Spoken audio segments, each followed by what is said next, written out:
زندگی میں جب بھی خود کو تنہا پاؤ، دنیا کا ہر اپنا تم سے منہ موڑ چکا ہو، تب یاد کرنا اللہ نے تمہیں تنہا اپنی قربت حاصل کرنے کے لیے کیا ہے، اپنے رب سے رجوع کرنے کے لیے کیا ہے۔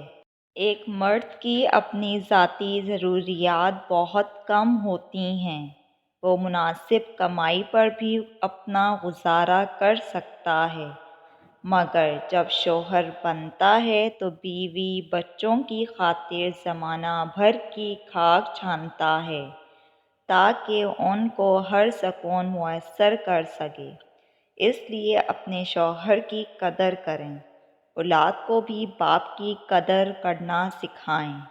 ہم پوری زندگی اس انتظار میں گزار دیتے ہیں کہ ایک دن ہم اپنی من پسند جئیں گے، لیکن یہ بھول جاتے ہیں کہ زندگی وہی ہے، آج ہے، کل تو بس ایک خواب ہے جس کی کوئی تعبیر نہیں۔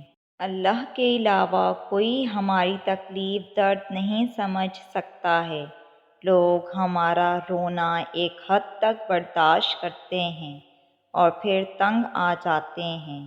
لوگ ہمیں صرف نارمل دیکھنا چاہتے ہیں۔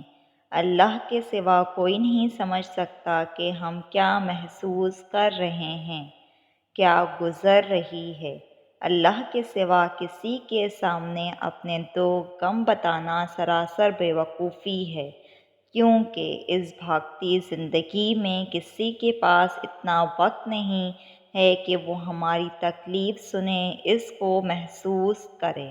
رشتہ خون کا ہو یا احساس کا، کسی کو مجبور کر کے اپنی طرف متوجہ کرنا غلط ہے۔ زندگی میں اپنے ساتھ رہنا سیکھیں۔